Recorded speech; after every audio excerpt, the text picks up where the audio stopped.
जय गुरुदेव। सतगुरु की महिमा अनंत, अनंत किया उपकार। लोचन अनंत उघाड़िया, अनंत दिखावन हार। लोचन अनंत उघाड़िया, अनंत दिखावन हार।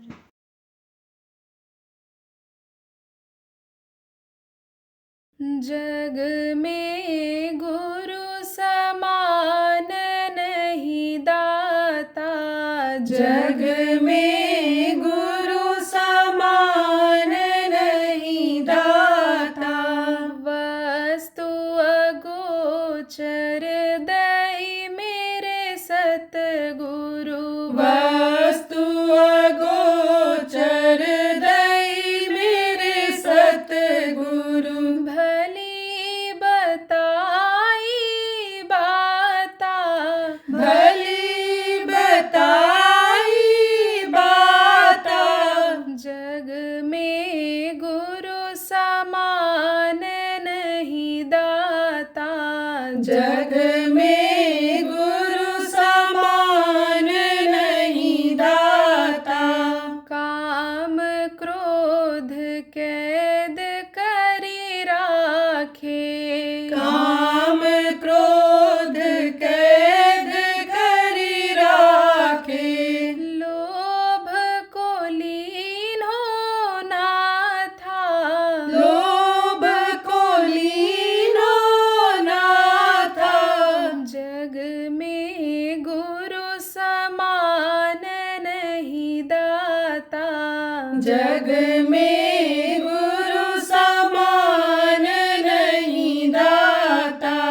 काल ही करे सो हाल ही करी ले, काल ही करे सो हाल ही करी ले।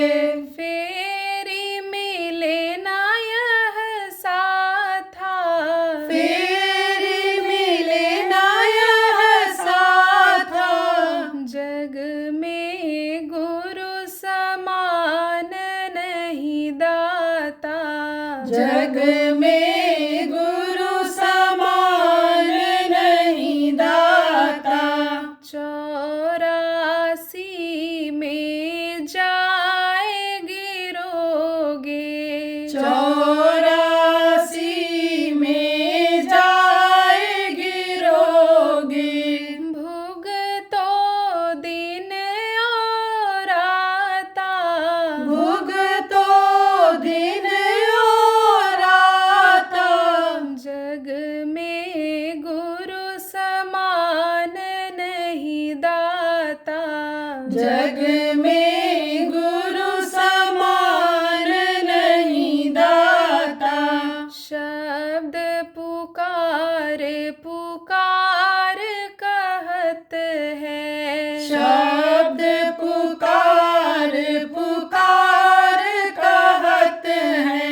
करी ले संतन साथा, करी ले संतन साथा। जग में गुरु समान नहीं दाता, जग में गुरु समान नहीं दाता। सुमिरन बंदगी कर साहिब की, सुमिरन बंदगी कर साहिब की। काल नवावे माथा, काल नवावे माथा। जग में गुरु समान नहीं दाता, जग में गुरु समान नहीं दाता। कहे कबीर सुनो भई साधो, कहे कबीर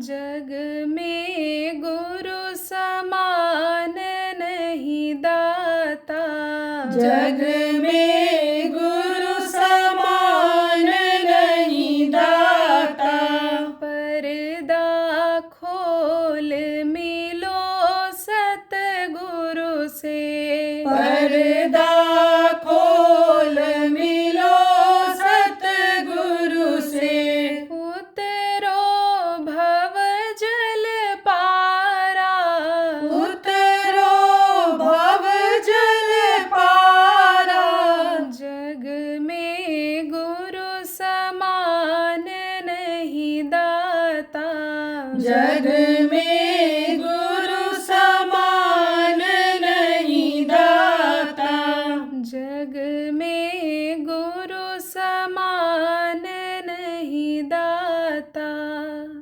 जय गुरुदेव, जय गुरुदेव।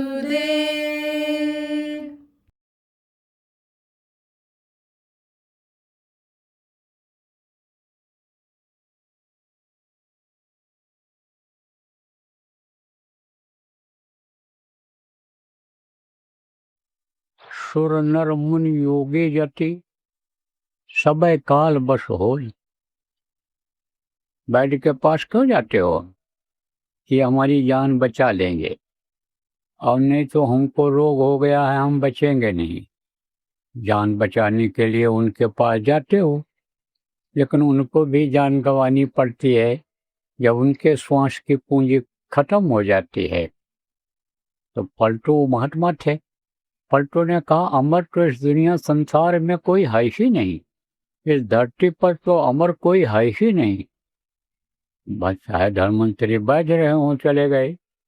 सुर नर मुनि योगी अति, देवताओं को भी शरीर छोड़ना पड़ता है।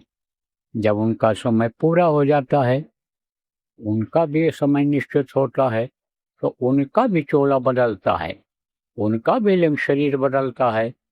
तो जी देवता हो चाहे, और चाहे नर हो, नर माने मनुष्य हो, और चाहे आपके समझो योगी, मनुष्य ही योगी होते हैं, योगेश्वर होते हैं, जति होते हैं।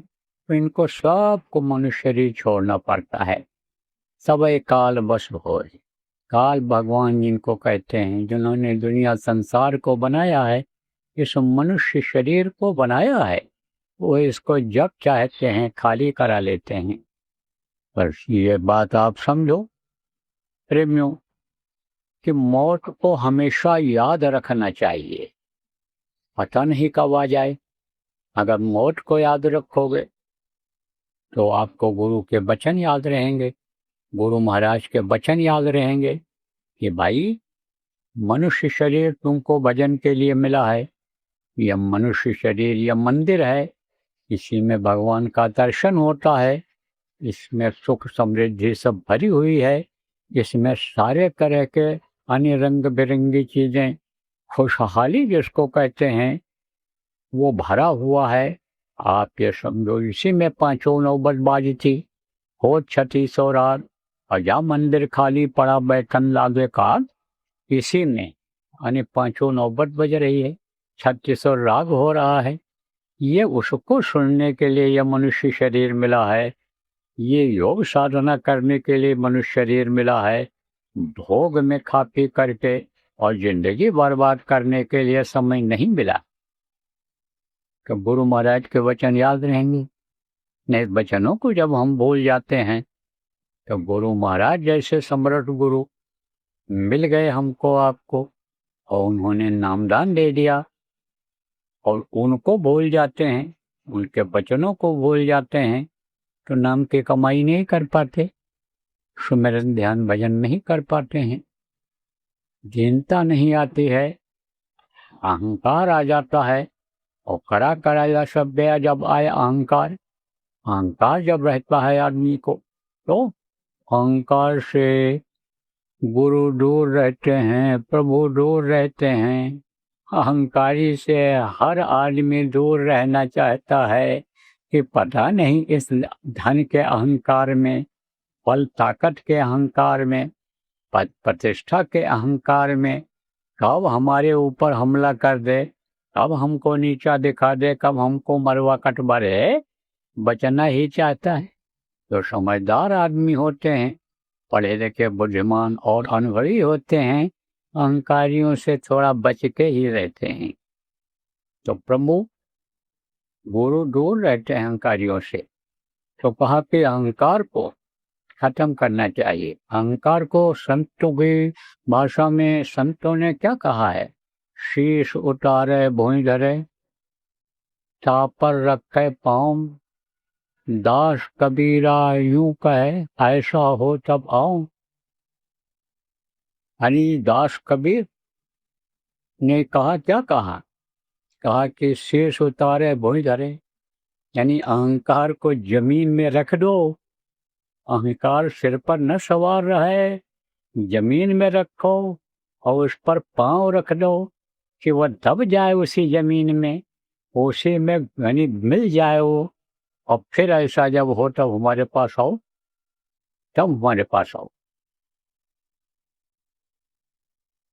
आज इस समय पर मैं देख रहा हूं कि आपके जयपुर में कुछ ऐसे लोग हैं कि जिनके दादाजी पिताजी भी गुरु महाराज के नामदानी थे, यानी 3 पुष्ट के, यानी समझो कि संस्कार उनका है, 3 पुष्ट से उनका संस्कार है और पेट में बच्चे रहे होंगे,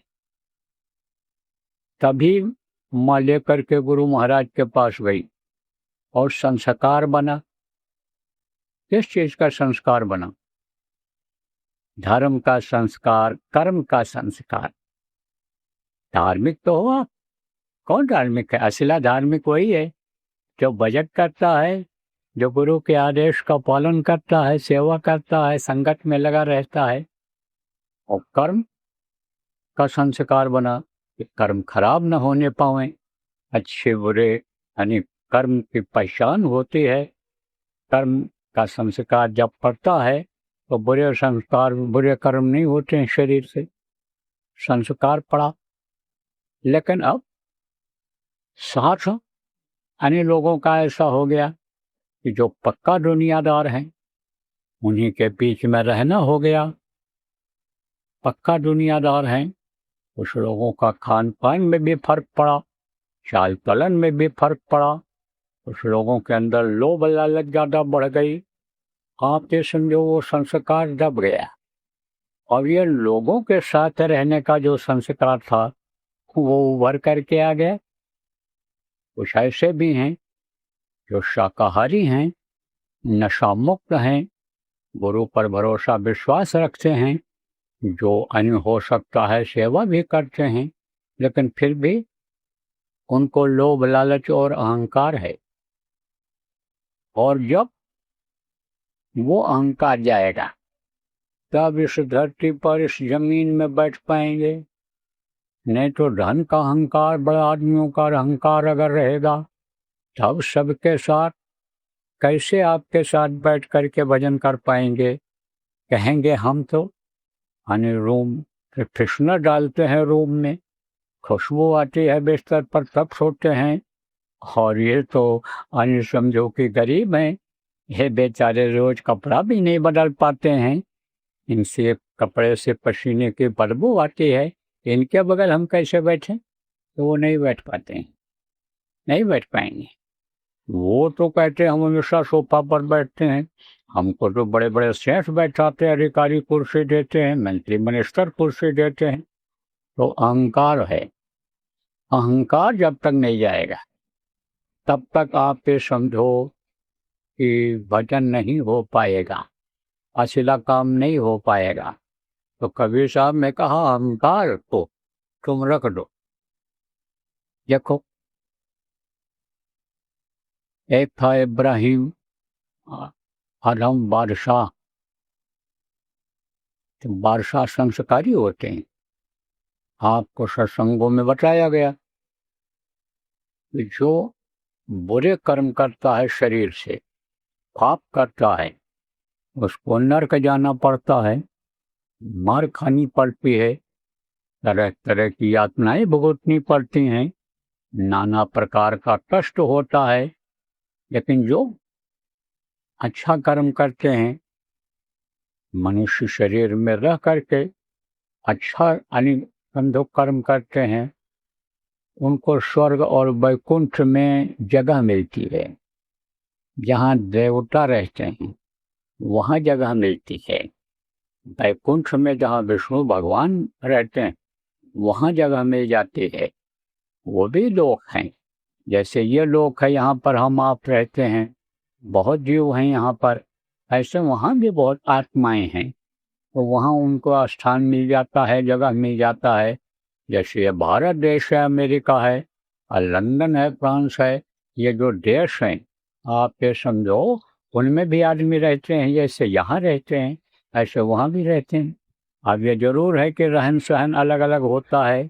देखो जो शहर के नज़दीक में यानी समझो गांव हैं, उनका रहन सहन, और जो शहर से 100 किलोमीटर 200 किलोमीटर दूर गांव हैं, उनका रहन सहन अलग होता है। तो ये बात जरूर है कि वहाँ का रहन सहन, वहाँ का खाना पीना, वहाँ का उठना बैठना, तौर तरीका, वहाँ का सीनरी दृश्य, पेड़ पौधे वो अलग हैं। लेकिन वहाँ भी जो हैं तो उनको जगह मिल जाती है। किसको जगह मिल जाती है? यानी जो अच्छा कर्म करते हैं। लेकिन पूरी छेड़े मृत्यु के समय होता है, कुछ समय के लिए वहाँ भेजा जाता है उनको, और जैसे उनका वहाँ रहने का समय पूरा हो जाएगा, उनको फिर मृत्युलोक में आना पड़ेगा। तो कहाँ जन्म लेते हैं? राजा महाराजा के यहाँ, बादशाहों के यहाँ जन्म लेते हैं वो। तो उनके संस्कार अलग होते हैं, बादशाह के संस्कार अलग होते हैं। देखो कोई बादशाह का लड़का है, कोई बड़े आदमी का लड़का है, कोई गरीब मजदूर का लड़का है, तो उसका उठना बैठना, तौर तरीका, बोली बानी अलग ही रहती है। ना स्कूल में जाए ना पढ़े लिखे, लेकिन घर में जो बोलचाल और बोली बानी, उठने बैठने का तरीका रहता है वो अलग ही रहता है, अन्य लोगों से अलग रहता है। देखो कोई गरीब आदमी का लड़का है और पढ़ लिया, डिग्री तो मिल गई, लेकिन वो चीज़ नहीं आती है जो कम पढ़ा लिखा लड़का और समझो बड़े आदमियों का अधिकारी का लड़का है उसमें आती थे। तो एक इसका माहौल का असर पड़ता है, संस्कार इसका पड़ता है। तो खाने पीने और मौज मस्ती की आदत बन जाती है, क्योंकि वहाँ तो आराम ही आराम है। वहाँ तो जो इच्छा पीनी मन माही, अब हर प्रताप का दुर्लभ नहीं। ऊपरी लोकों में जिस चीज की इच्छा करो वो चीज हाजिर हो जाती है।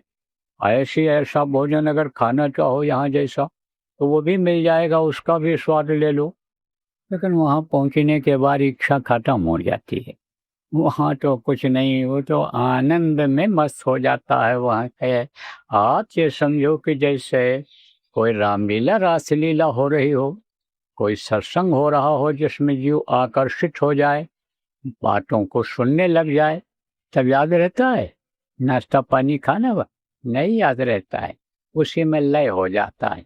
ऐसे ही लय हो जाते हैं। तो वही यानी समझो की आदत बनी रहती है, और उसी आदत में यहाँ भी आप ये समझो कि फंस जाते हैं ऐश और आराम में। लेकिन संस्कार रहते हैं, संस्कार रहते हैं, और माता पिता का संस्कार पड़ता है। कुछ यानी समझो बादशाह ऐसे हुए हैं जो मजहबी हुए हैं, कुछ ऐसे हुए हैं राजा जो धार्मिक हुए हैं, और कुछ ऐसे हुए हैं कि क्रूर हुए हैं, यानी समझो कि दुष्ट हुए हैं, मारकाट वाले हुए हैं, यानी अपराधी हुए हैं। तो अब आप ये समझो कि यह संस्कार के हिसाब से होता है। जैसा यानी समझो बाप और माँ परिवार होता है, उसी हिसाब से बच्चों का संस्कार बनता है। तो संस्कार अच्छा था उसका, तो इबादत तो करता था। इबादत किसको कहते हैं? जिसको लोग पूजा कहते हैं, जिसको आप साधना कहते हो, उसी को यानी समझो इबादत कहते हैं। तो इबादत तो करता था, लेकिन अहंकार उसको था। तो क्या हुआ कि एक दिन बैठा हुआ था, शाम का समय था, महल के छत पे ऊपर हवा ले रहा था, आराम कर रहा था, थक करके आया था।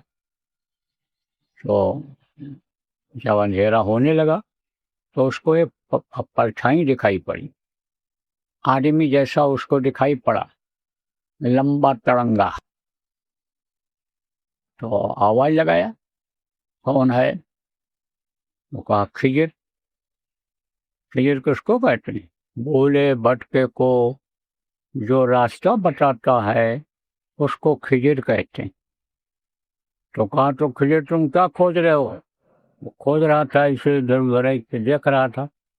तुम क्या खोज रहे हो? तो कहा हम ऊँट खोज रहे हैं। ऊँट? बादशाह के छत पर, और तुम ऊँट खोज रहे हो? अरे ऊँट तुमको यहाँ कैसे मिलेगा? ऊँट कैसे चढ़ करके यहाँ आ पाएगा? ऊँट कैसे खोज रहे हो यहाँ? तब वो बोला कि जैसे बादशाहियत के नशे में इबादत करके आप खुदा को खोज रहे हो, खुदा को पाना चाहते हो, उसी तरह से मैं ऊँट खोज रहा हूँ। ऐश और आराम में तुम खुदा को खोज रहे हो, उसी तरह से मैं ऊँट खोज रहा हूँ। इतना कह करके गायब हो गया, चला गया, निकल गया।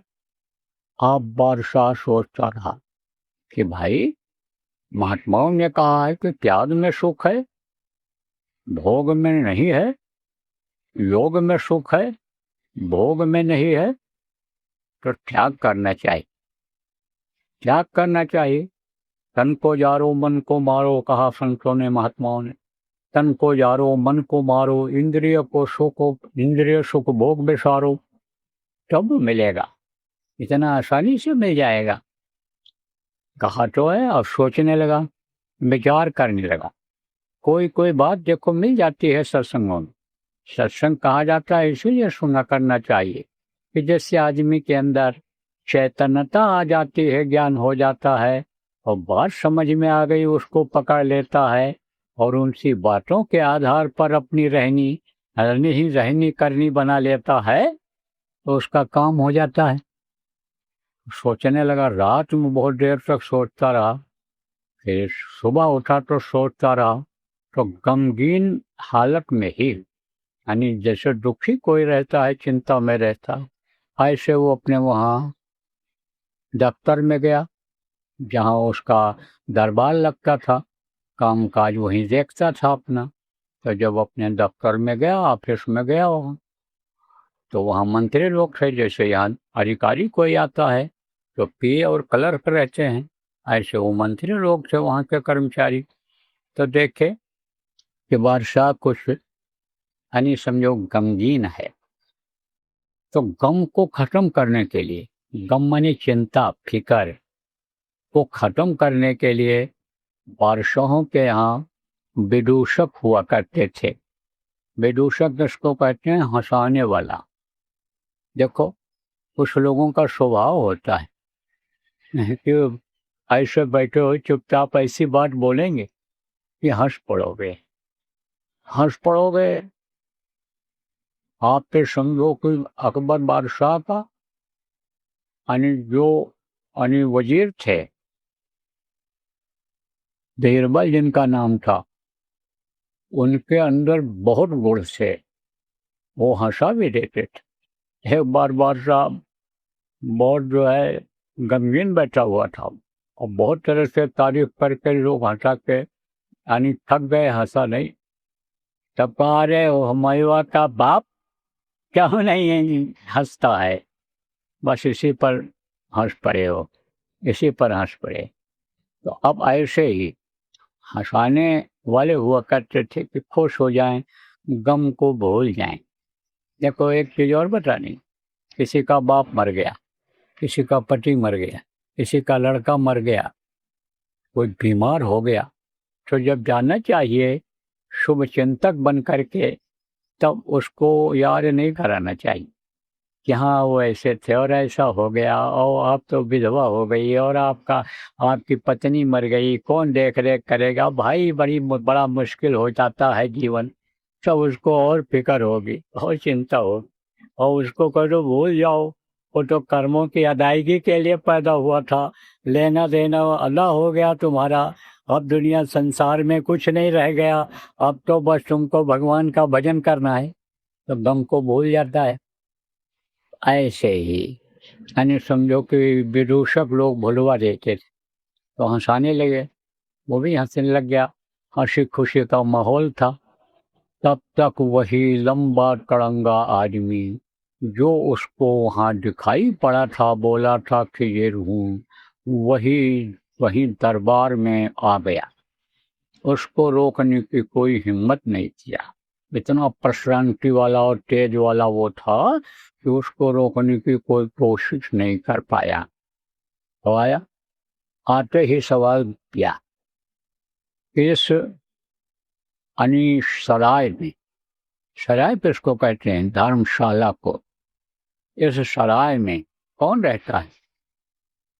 मंत्रियों कर्मचारियों ने कहा सराय नहीं है, ये तो बादशाह का शाही महल है, सराय यहाँ कहाँ है? कहा नहीं, हम जो पूछें उसका जवाब दो, यह सराय है और इसमें रहता कौन है? बोलो कौन रहता है? हाँ, कोई न बोले। बादशाह बोला मैं रहता हूँ, लेकिन यह सराय नहीं है, ये मेरे पिताजी का, दादाजी का बनाया हुआ शाही महल है। तब उसने कहा, खिजर ने, कि तुम इसमें रहते हो? बोले हाँ। कहा तो फिर ये बताओ कि आपसे पहले कौन रहता था? बोले मेरे पिताजी। तो बोले कि वो तो चले गए छोड़ के। बोले हाँ। तो कहा कि उनके पिताजी? वो भी चले गए। तो कहे तो तुम कब तक रहोगे? तुमको भी तो जाना पड़ेगा। जब तुम्हारे दादाजी चले गए जो बनवाए अपने लिए, मैं रहूंगा इसमें, और ये दरवाजे लगवाए, और इसी दरवाजे से एक दिन उनको लोगों ने बाहर कर दिया, घर के लोगों ने, तुम्हारे पिताजी ने कर दिया, और तुम अपने पिताजी को, अपने वालिद को आने बाहर कर दिए एक दिन दरवाजे से, तो तुम इसमें रहोगे? तुम्हारे बच्चे तुमको रहने देंगे? तुमको भी खाली करना पड़ेगा, ये किराए का मकान है, काया कुटी खाली करनी पड़ेगी। अरे मन मुसाफिर निकलना पड़ेगा। मन को समझाया संतों ने, कहा अरे मन, तो इसी शरीर के सजाने संवारने खिलाने में लगा हुआ है, एक दिन तुझको इससे निकलना पड़ेगा। ये काया कुटी है, ये तेरा परमानेंट मुस्तकिल अस्थाई जिसको कहते हैं वो घर नहीं है। तो इतना कह करके और चला गया। अब बादशाह सोचने लगा कि भाई अब तो कुछ करना पड़ेगा। पता लगाने लगा कि इस वक्त पर कौन फकीर हैं, फकीर कौन है इस वक्त पर। तो पता चला कबीर साहब पहुंचे हुए फकीर हैं। वो बोला अब चलेंगे वहीं, उन्हीं के यहाँ चलेंगे और उन्हीं की कदम पोशी करेंगे। कदम पोशी का मतलब उनकी सेवा करेंगे और उनसे इल्म हासिल करेंगे, यानी उनसे उपाय जानेंगे कि जिससे हमको निजात मिल जाए। निजात किसको कहते हैं? मुक्ति और मोक्ष को निजात कहते हैं।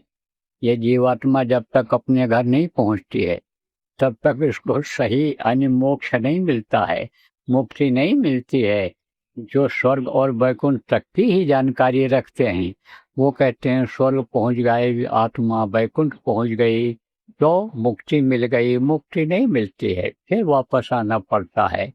जब सतलोक अपने घर जय गुरुदेव यानी लोक में जब ये जीवात्मा पहुंचती है तब इसको मुक्ति मिलता है।